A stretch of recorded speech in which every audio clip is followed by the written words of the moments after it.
Hi. For the past couple of months, I've been creating awareness about ill effects of caffeine, and it has been published in my blog. The details are mentioned in the description. It has also been published by Whiteprint. And in this video, I will reiterate that why we should become caffeine-free society. Caffeine is found in tea, coffee, and colas, and many other herbs and medicine. For this video, I will restrict my discussion to coffee and tea. So let's get started. Before I start, I want to share why am I talking about caffeine and why it caught my attention. I myself was I love caffeine. I used to take my teas, coffees daily, and why I quit and why you should quit if you have not quit already. So let's get started. So I'll start with the fact caffeine is world's second most traded commodity after oil. So what does it mean? It means the stakes are very high. So when the stakes are very high, it is a good probability that we will not get to know the truth of the commodity. And what is the real picture of this drink? Why am I talking about this sober and civilized drink? So what if it is world's second most traded commodity? Because caffeine is not even food. Food which we eat daily is not even there, and caffeine is not food. So how is it giving us energy, making us feel that we are alert, productive, creative, happy? What is it doing? What kind of compound is caffeine? Caffeine is a psychoactive drug. In 1980s, NASA conducted a research on spiders, wherein spiders were given some chemical compounds, including caffeine, and as a result, the spiders were not able to construct a logical web. What it means that it altered the decision making or the rational mind of the spiders, and the same it is doing to humans.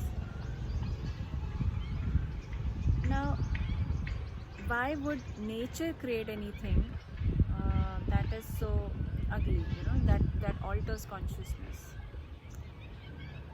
Because caffeine is a herbicide. Plants prevent pests by sedating their pest. And why not kill? I mean, why it is not a poison? Why it is like a sedation? Because as per the law of nature, if you give poison to any species, subsequent species will try and develop resistance towards it. And it is not intelligent to kill by poison. It is in fact smart to sedate and then let it be eaten by its own predators. Right. So this is the little botany side of caffeine. And also nature did not anticipate that 90% human beings, 90% adult humans will ingest caffeine daily, and they will depend on this drink to start their work, to be more productive, alert. All right, so what if it is a psychoactive drug? What harm is it doing? It is impairing body's creative intelligence. It is not letting the body heal. But we have come across to researches that says caffeine prevents cancer, it prevents diabetes and many chronic illnesses. It reduces the risk of all chronic illnesses, nervous system or depression related illnesses, mental health related illnesses. Rather, it is causing these illnesses.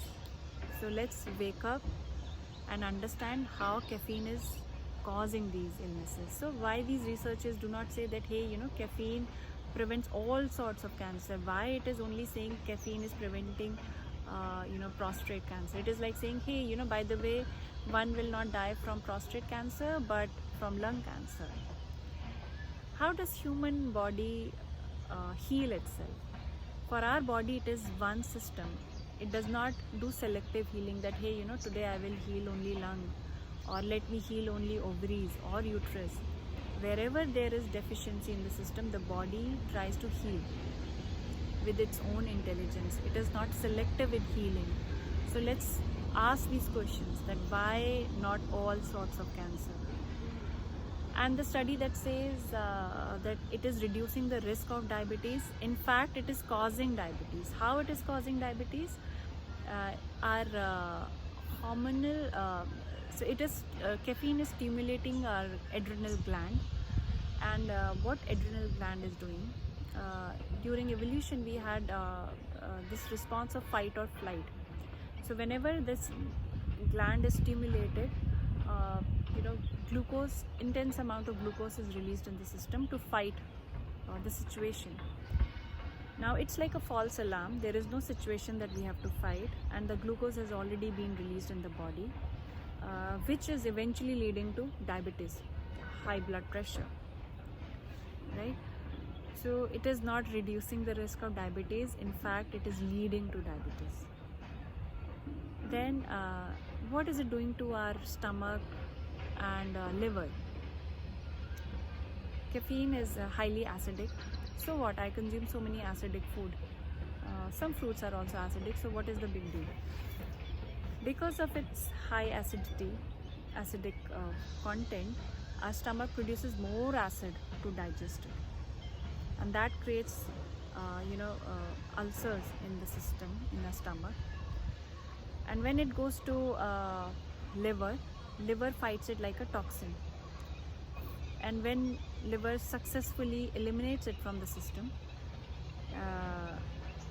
that leads to low on energy. We become very sluggish, and we feel very weak, and then we feel that hey, let me have one more cup of coffee, and then suddenly we feel energized.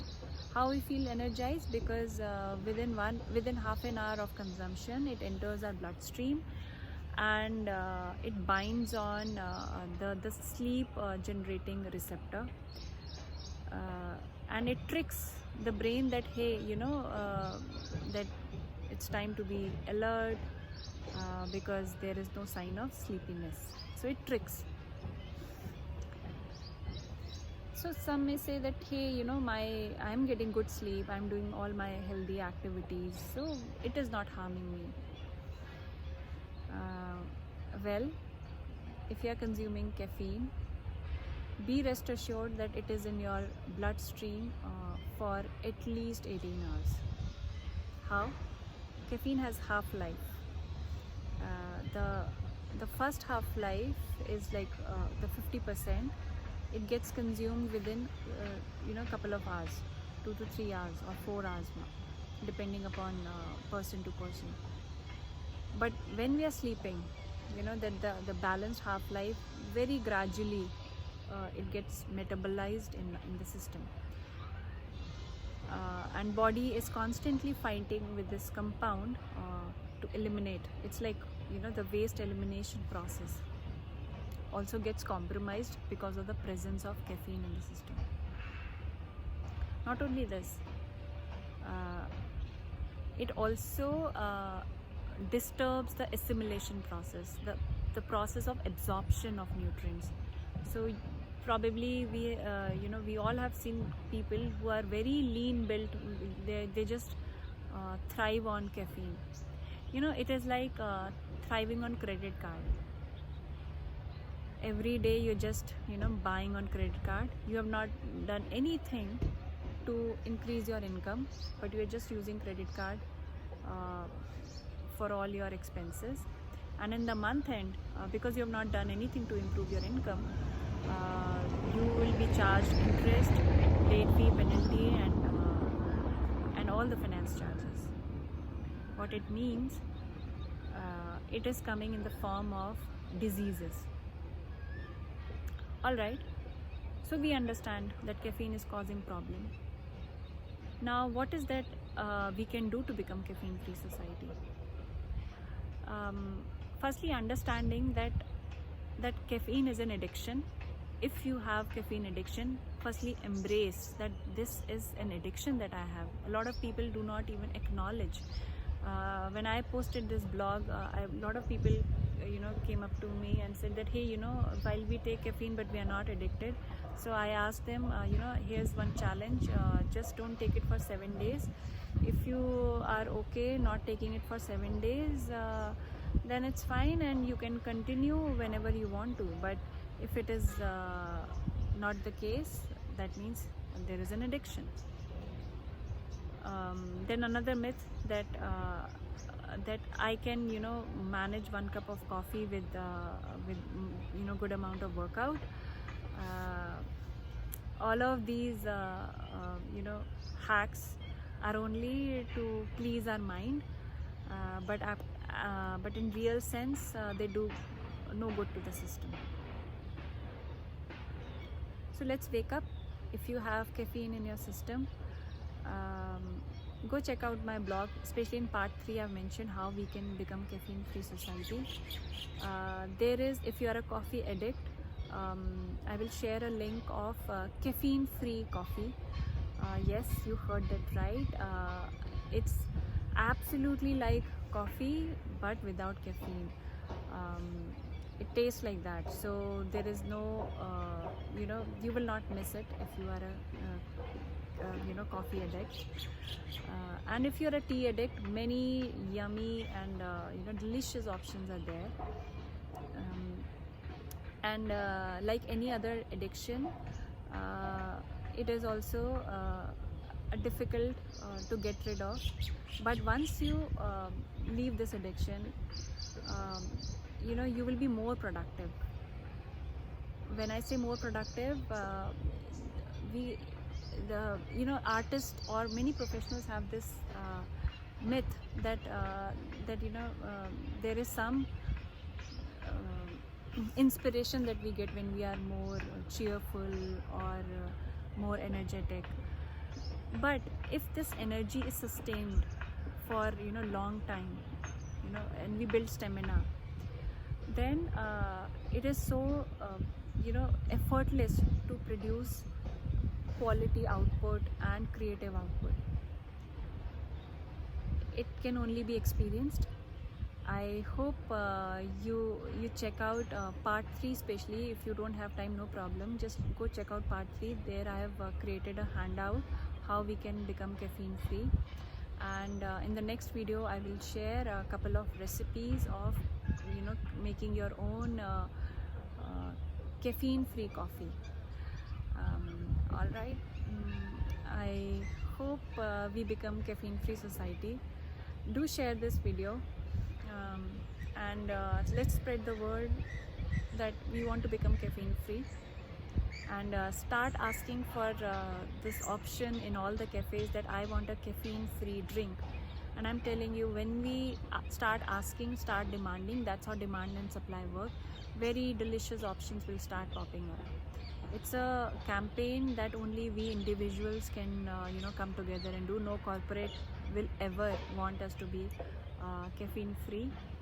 And as kids, we never asked our parents that why they are ingesting caffeine daily. But let's set right examples in front of our kids. Do not give them colas, because all the at least world's top 6 soda companies have caffeine in their colas. So that is one question that we should be asking, that why do they have caffeine in their beverage, and why? Because this is consumed by kids. Stop giving caffeine if you've been giving caffeine to your kids, because later on this addiction gets real difficult to quit. All right, I hope you spread this word, and happy caffeine free society.